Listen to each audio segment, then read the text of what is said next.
The value of universal gravitational constant is 6.6 into 10 raise to power -11 newton metre square kilogram square inverse in SI unit.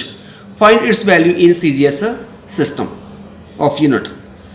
जो universal gravitational constant है उसको हम लिखते हैं capital G के साथ और उसकी वैल्यू होती है 6.67 into 10 raise to power -11 newton metre square kilogram square inverse. तो ये हमारे पास newton metre square kilogram square inverse SI system में यूनिट है. तो इसको हमने कन्वर्ट करना है CGS सिस्टम ऑफ यूनिट में. मतलब in this problem we are going to convert one system of unit into another system of unit, that is SI into CGS.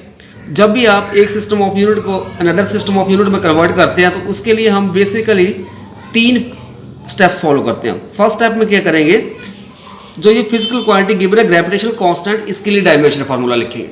तो हम जानते हैं कि अगर हम कोई 2 बॉडी लेते हैं A और B, मैंने ले ली, A बॉडी का मास m1 है, B का m2 है और दोनों के बीच की डिस्टेंस r है, तो जो ग्रेविटेशनल फोर्स होगी वो होगी directly proportional to product of masses and inversely proportional to the square of the distance between them.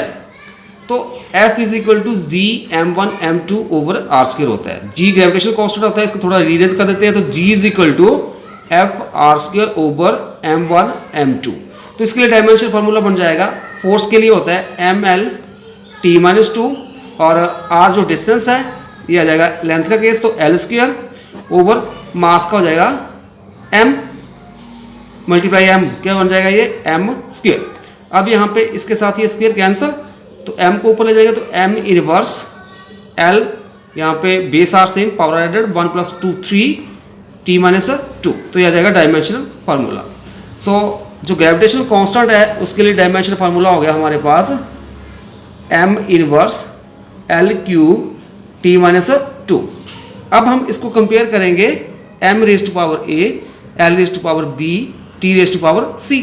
So here a कितना है हमारे पास -1 और b 3 आ रहा है और c -2. अब स्टेप सेकंड में अब हम SI सिस्टम को CGS में कर रहे हैं कन्वर्ट. तो SI सिस्टम में यूनिट लिखेंगे, उसको हमने कर रहे हैं CGS सिस्टम में.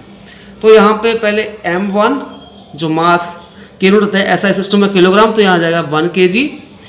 लेंथ के यूनिट उसको L1 लिख लिया 1 मीटर.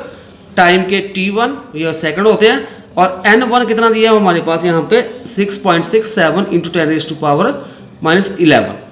और CGS में कन्वर्ट करना है तो मास के यूनिट उसको मैं m2 के साथ लिख रहा हूँ, वो आ जाएगा हमारे पास ग्राम, तो 1 ग्राम.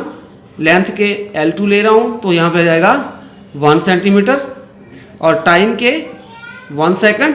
N2 हमने फाइंड आउट करना है.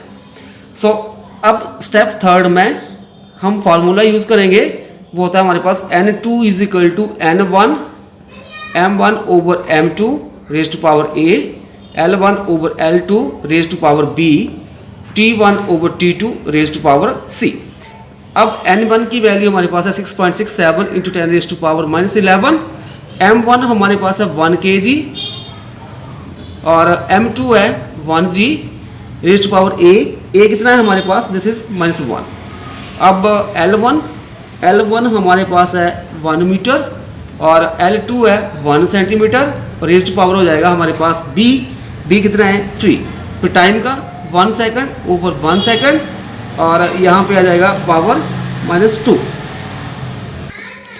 Next this is equal to 6.67 into 10 raise to power -11. अब किलोग्राम के ग्राम बनाएंगे तो ये बन जाएगा 1000 G over 1 G raise to power -1. 1 metre के सेंटीमीटर तो 100 सेंटीमीटर हो जाएगा. 1 metre is equal to 100 centimetre. 1 centimetre raise to power 3. अब यहाँ पे कट जाएगा 1 की power -2, that is 1. 6.67 into 10 raise to power -11. यहाँ पे बन जाएगा 10 रेज टू पावर -3. -1 है तो यहाँ पे 10 की 3 बन जाएगा.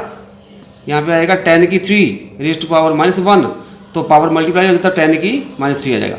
यहाँ पे 10 का स्क्वायर मल्टीप्लाई 3, 2 मल्टीप्लाई 3 6, तो बन जाएगा 10 रेज टू पावर 6. ठीक है. अब यहाँ पे 6.67 base are same, power added, तो -11 -3 plus 6. So this is equal to 6.67 into 10 raised to power minus 14 plus 6. So this is equal to 6.67 into 10 raised to power minus 8. तो N2 आ जाएगा 6.67 into 10 raised to power minus 8 dyne centimetre square gram square inverse. So इस तरह से जो gravitational constant की value आ जाएगी CGS system में 6.67 into 10 raised to power minus 8 dyne centimetre square gram square inverse.